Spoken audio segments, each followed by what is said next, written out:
മനസ്സിനെ ഞെക്കുന്ന ഒരു കാര്യം അവതരിപ്പിക്കാനാണ് ഞാൻ ഇവിടെ വന്നത്. ഞെട്ടരുത്. അപ്പൊ തുടങ്ങാം. സിനിമയിൽ പോലും നായകനായിട്ട് ഒരു 100 കോടിയിലെത്താത്ത നീ എങ്ങനെയാ മലയാള സിനിമയാവും? നീ ഇങ്ങനെയൊക്കെ സംസാരിക്കുന്നത് തന്നെയാണ് ഏറ്റവും വലിയ കോമഡി. നീ മിമിക്രിക്കാർക്ക് വേണ്ടി സമർപ്പിക്കേ? ഞാൻ മലയാള സിനിമയ്ക്ക് വേണ്ടി സമർപ്പിക്കുള്ളൂ. മിമിക്രിക്കാർക്ക് വേണ്ടി എന്റെ ഇഷ്ടമല്ലേ അത്? നീ ഞാൻ സിനിമ നടനാണ്. ഞാൻ അത്ര സിനിമയിലെ പരിചയമുണ്ട്. പിന്നെ നീ നായകനെ അഭിനയിച്ച ഏതെങ്കിലും ഒരു പടം 100 കോടി. മക്കളെ നിന്റെ ഒരു ഫോട്ടോ എനിക്ക് കിട്ടൂടാ. ഫ്രെയിം ചെയ്ത് വീട്ടിൽ കെട്ടിത്തൂക്കാനാ. നീ ഒന്നും ജീവിച്ചിരിക്കുമ്പോ ഒരുത്തനും ശ്രദ്ധിക്കൂല. പിന്നെ ചത്ത ചിലപ്പോ ശ്രദ്ധിച്ചു വരും.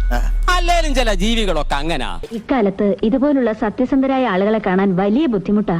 ചത്ത് ചീഞ്ഞ് നാറ്റം അടിക്കുമ്പോഴേ മറ്റുള്ളവരുടെ ശ്രദ്ധിക്കും. ആ നാറ്റം ചിലർക്കൊക്കെ സുഗന്ധമായിട്ട് തോന്നും. ആ ക്ലാവ് മുഴുവൻ ചേട്ടന്റെ സെറിബ്രത്തിൽ കയറി ബ്ലോക്ക് ആയി. അല്ലെങ്കിൽ ഇങ്ങനെയുള്ള ഉച്ചക്കർക്ക് ആരെങ്കിലും കാണി. അതാരുടെയും കുറ്റമല്ല. ഈ ഫൂളിഷ് ലൈസ് ഒക്കെ എല്ലാവരും വിശ്വസിക്കുന്നു വിചാരിച്ചിട്ടാ? സ്വന്തം ഇഷ്ടത്തിന് തട്ടിവിടുന്ന നാക്കെടുത്താന്നുണേ പറയൂ. എല്ലാവർക്കും സന്തോഷമായല്ലോ. എനിക്ക് സന്തോഷമായി. എല്ലാവർക്കും പിരിഞ്ഞു പോവാം. ഞാൻ പോകുന്നു. Bye bye.